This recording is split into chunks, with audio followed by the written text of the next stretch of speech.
नमस्कार दोस्तों, हमारे चैनल में आपका एक बार फिर से स्वागत है। हम आपके लिए आज एक नया वीडियो लेकर के सामने आए हैं। ये मनोविज्ञान के संप्रदाय का एक वीडियो है और इसके अंतर्गत हम मनोविश्लेषणवाद संप्रदाय का एक वीडियो आपके सामने लेकर के आए हैं। बाकी संप्रदायों के बारे में हमने अपने पिछले वीडियोज़ में बता दिया था। प्लेलिस्ट हम डिस्क्रिप्शन में दे देंगे, उसे आप देख सकते हैं। तो चलिए हम आज का वीडियो शुरू करते हैं। आज का हमारा वीडियो है मनोविश्लेषणवाद के बारे में। तो मनोविश्लेषणवाद के संप्रदाय के संस्थापक कौन थे? सिगमंड फ्रायड थे। तो सिगमंड फ्रायड ने क्या किया था? इन्होंने अपना एक वाद दिया था, अपना एक विचार दिया था। इन्होंने अध्ययन किया था मन अथवा मस्तिष्क पर, यानी मनुष्य के मन पे इन्होंने अध्ययन किया, मस्तिष्क पे इन्होंने अध्ययन किया। तो फिर उस पर इन्होंने अपना एक विचार दिया, जिस विचार को मनोविश्लेषणवाद कहते हैं, यानी मन का विश्लेषण करने वाला। तो इस संप्रदाय में हम आगे पढ़ने से पहले सिगमंड फ्रायड के बारे में हम कुछ बातें जान लेते हैं। सिगमंड फ्रायड जो है वियना, ऑस्ट्रिया के निवासी थे। इनका जन्म 6 मई 1856 में हुआ था। ये पेशे से एक डॉक्टर थे। तो सिगमंड फ्रायड ने मन के 3 प्रकार बताए हैं। कौन कौन से? अचेतन मन, चेतन मन और अर्धचेतन मन या अवचेतन मन। अर्धचेतन मन को हम अवचेतन मन भी कहते हैं। तो इन्होंने मन के 3 प्रकार बताए। अब अचेतन मन जो होता है ये जन्मजात होता है।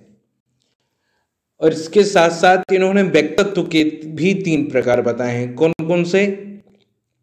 इड, ईगो या सुपर ईगो, जिसको हम हिंदी में इदम, अहम और पर अहम कहते हैं।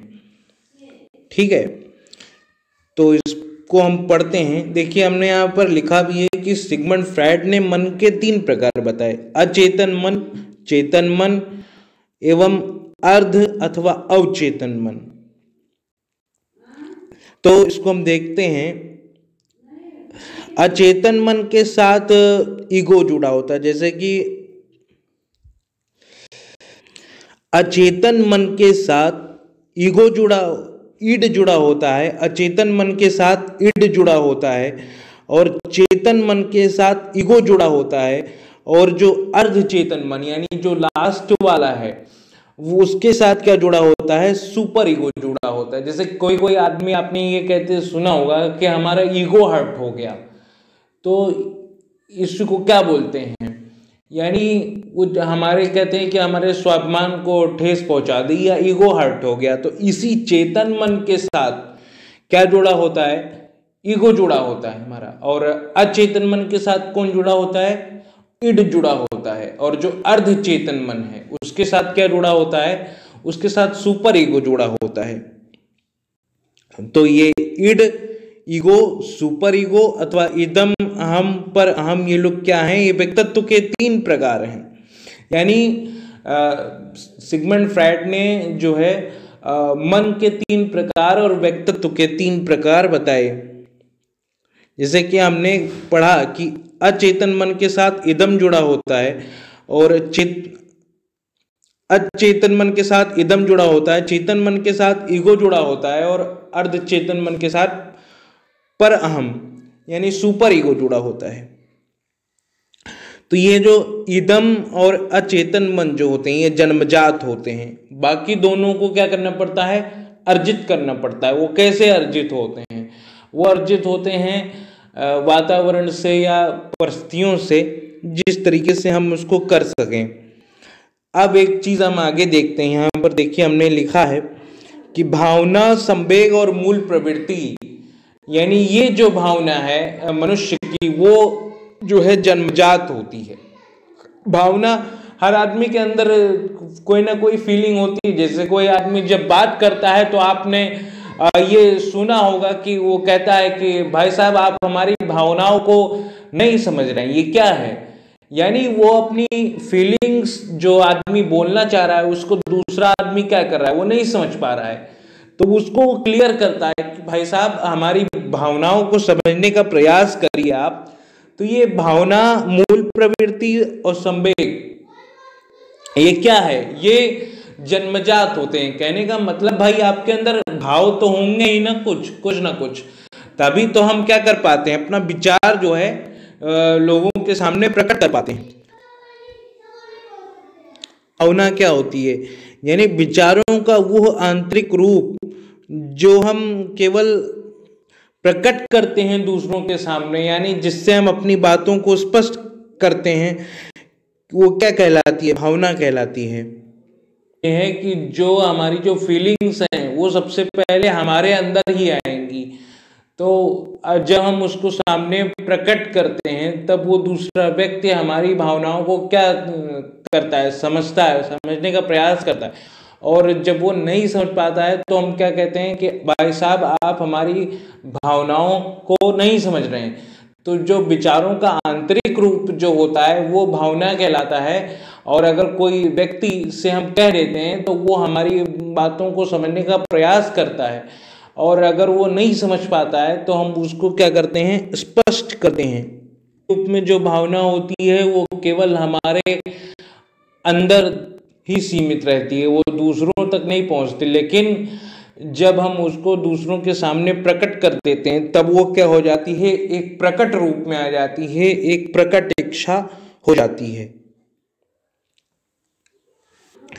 अब हम बात करते हैं संवेग की। संवेग यानी विचारों का वो प्रकाशन जो हम दूसरों को बता देते हैं, अर्थात प्रकट कर देते हैं, वो क्या कहलाता है, संवेग कहलाता है। जैसे कोई व्यक्ति बहुत खुश है तो आपको अपनी भावनाएं वो किस तरीके से प्रकट करेगा, खुश होकर के, मतलब बहुत एक्साइटमेंट में प्रयोग करेगा, प्रकट करेगा आपके सामने, तो आपको क्या लगेगा, उसके जो एक्सप्रेशन होता है, जो एक्सप्रेस अपनी बातों को एक्सप्रेस करने का जो स्टाइल होगा, उससे आपको क्या लगेगा कि वो व्यक्ति खुश है, या अगर वो गुस्से में रहेगा तो उस के अकॉर्डिंग वो क्या होगा, प्रकट करेगा आपको अपनी बातों, अपनी विचारों को प्रकट करेगा। तो यानी उससे क्या होता है कि जिस रूप में वो अपने विचारों को आपके सामने प्रकट करता है उसको क्या कहते हैं, संवेग कहते हैं। तो वही चीज यहाँ पर कहा गया कि विचारों का वो प्रकाशन जो हम दूसरों को बता देते हैं, अर्थात प्रकट कर देते हैं, वो क्या कहलाता है, संवेग कहलाता है। अब हम बात करेंगे मूल प्रवृत्ति।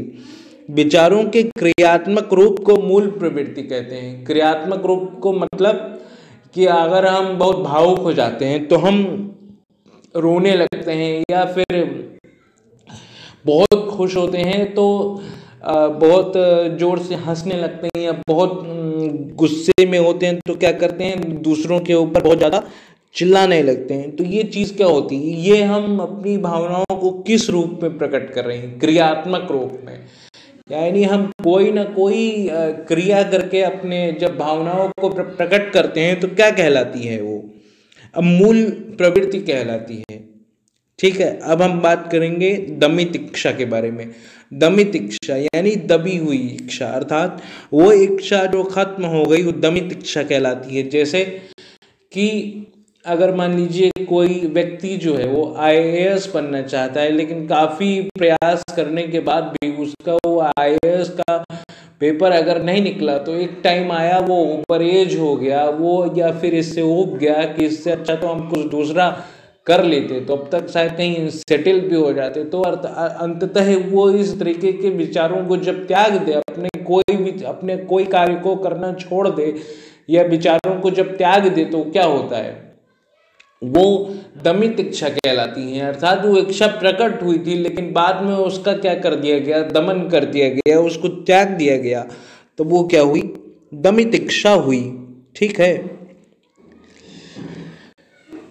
हमारे मस्तिष्क में जो कुछ विचार आते हैं वो तीनों मन के अंतःक्रिया के फलस्वरूप आते हैं। अर्थात कहने का मतलब यह है कि हमारे मस्तिष्क में जो तीनों मन होते हैं, जैसे कि हमने आपको बताया अचेतन मन, चेतन मन और अर्धचेतन मन या अवचेतन मन, इन तीनों के फलस्वरूप, इन तीनों के अंतःक्रिया के फलस्वरूप जो हमारे अंदर जो विचार आते हैं, ये सभी विचार उमड़ते हैं, आते हैं, मतलब ये तीनों मन अंतःक्रिया करते हैं तभी हमारे मन में कोई विचार आता है।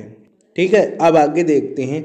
अचेतन मन फॉलो करता है आनंद के नियम को। यहाँ कहने का मतलब ये है कि जो हमारा अचेतन मन है, यानी हमको मान लीजिए कोई एक पेन है, वो बहुत अच्छा लग रहा है लेकिन वो दूसरे की है, तो हमारे मन में एक विचार आएगा ये कि इसको चुरा लीजिए। मतलब मान लीजिए हमारे अंदर एक विचार आया कि इस पेन को चुरा लीजिए। क्यों चुरा लीजिए? क्योंकि वो फॉलो कर रहा है आनंद के नियम को, यानी जो अचेतन मन है, क्योंकि उसको क्या लग रहा है, उसको चुराने में क्या हो रहा है, आनंद आता है। और जो चेतन मन है वो फॉलो कर रहा है वास्तविकता के नियम को, क्योंकि वो वास्तविकता में रहना चाहता है। अर्थात कहने का मतलब ये है कि जो चेतन मन है वो वास्तविकता में रहना चाहता है। उसका कहने का मतलब ये है कि वो ये कहेगा कि हाँ चुरा सकते हैं, लेकिन बशर्ते अगर हमको कोई देखे ना तो। ठीक है। अचेतन मन क्या कर रहा है, वास्तविकता के नियम को फॉलो कर रहा है। वो कह रहा है कि हम चुरा सकते हैं लेकिन हमको कोई देखे ना तब। अचेतन मन फॉलो कर रहा है आनंद के नियम को, और जो चेतन मन है वो वास्तविकता में रहना चाह रहा है। यानी वो कह रहा है कि चोरी करना बुरी बात है, हम चोरी नहीं कर सकते, ये पाप है। वहीं जो हमारा जो तीसरा मन है, अर्थात जो अर्ध चेतन मन है, वो फॉलो करेगा कि हम चुरा सकते हैं लेकिन बशर्ते हमको कोई देखे ना। अब देखिए हम यहाँ पर लास्ट पॉइंट जो है हमारा, इसमें हमने क्या लिखा है कि चेतन मन को हम नैतिकवादी मन, आदर्शवादी मन आदि भी कहते हैं, क्योंकि चेतन मन जो हमारा है वो प्रेजेंस में है, यानी वो नैतिकता के नियम को फॉलो कर रहा है। उसका ये कहने का मतलब है कि हम क्या है कि वास्तविक रूप से रहें, यानी चोरी करना बुरी बात है, हम चुरा नहीं सकते हैं, इसको हमको ऐसा नहीं करना चाहिए। तो यही चीज होती है, यानी चेतन मन को छोड़ करके बाकी जो अचेतन मन है, अर्धचेतन मन है, ये क्या करते हैं, ये एक तरीके से नैतिकता के नियम को फॉलो नहीं करते हैं। ये उस चीज को फॉलो करते हैं जिनमें इनको क्या आता है, आनंद आता है। इस पूरे सिद्धांत का जो निष्कर्ष निकल करके आया या आ रहा है वो क्या आ रहा है कि इन्होंने 3 प्रकार के मन बताए और 3 प्रकार के व्यक्तित्व बताए। 3 प्रकार के मन इन्होंने जो बताए वो बताया है अचेतन मन, चेतन मन और अर्धचेतन मन। और जो इन्होंने व्यक्तित्व बताए वो बताया इड और ईगो और सुपर ईगो। ठीक है। चेतन मन जन्मजात होते हैं और बाकी अन्य क्या होते हैं, उनको अर्जित करना पड़ता है। अब इदम और अचेतन मन ये जन्मजात कैसे होते हैं? क्योंकि कोई अपनी मूल भावनाओं को, अपनी मूल प्रवृत्तियों को त्याग नहीं कर सकता, क्योंकि अगर एक बच्चा पैदा होगा तो वो रोएगा जरूर, उसको रोना कोई सिखाता नहीं है, ये उसकी मूल प्रवृत्ति है। ठीक है। यानी ये कहने का मतलब ये कि वो उसके अंदर से एक विचार आता है कि हमको जो है रोना चाहिए, या उसको जब भूख लगती है तो वो रोता है। उसको रोने के लिए कोई कहता नहीं है, उसको जो है कोई बाहरी प्रेरणा नहीं दी जाती है कि आप रोइए। उसके अंदर ये विचार आता है कि क्या है कि हमको रोना चाहिए। तो इसी प्रकार से ही कहा गया है कि इदम और अचेतन मन ये दोनों क्या होते हैं, ये जो है जन्मजात होते हैं, इनको अर्जित नहीं करना पड़ता है। ठीक है। बाकी चीज़ों को हम जो है बच्चों को सिखाते हैं, लेकिन रोना, हंसना, ये सब क्या है, ये उसकी जो मूल प्रवृत्तियां हैं। या कोई कोई तो बच्चे बहुत जिद्दी होते हैं तो वो बहुत जिद करते हैं, तो ये सब क्या है, उसकी मूल प्रवृत्तियां हैं। ये हम आगे पढ़ेंगे। तो ये जो मूल प्रवृत्तियां जो होती हैं वो व्यक्ति को सिखानी नहीं पड़ती हैं। यही चीज जो है सिगमंड फ्रायड ने बताई।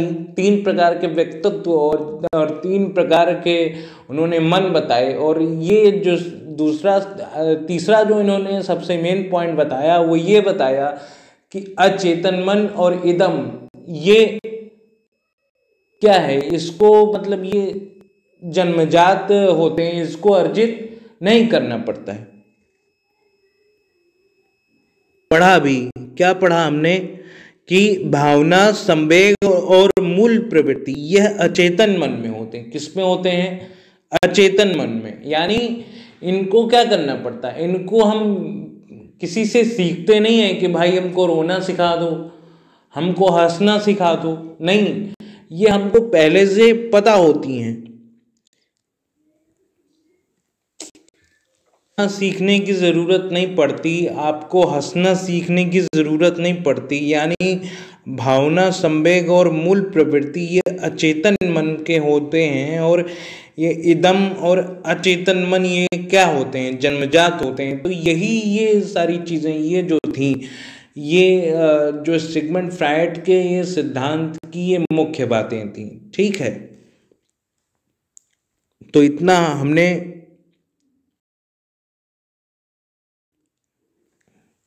फिर से इसको रिवाइज कर लेते हैं।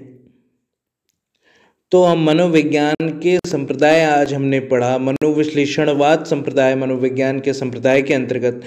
तो मनोविश्लेषणवाद संप्रदाय के संस्थापक कौन है? Sigmund Freud.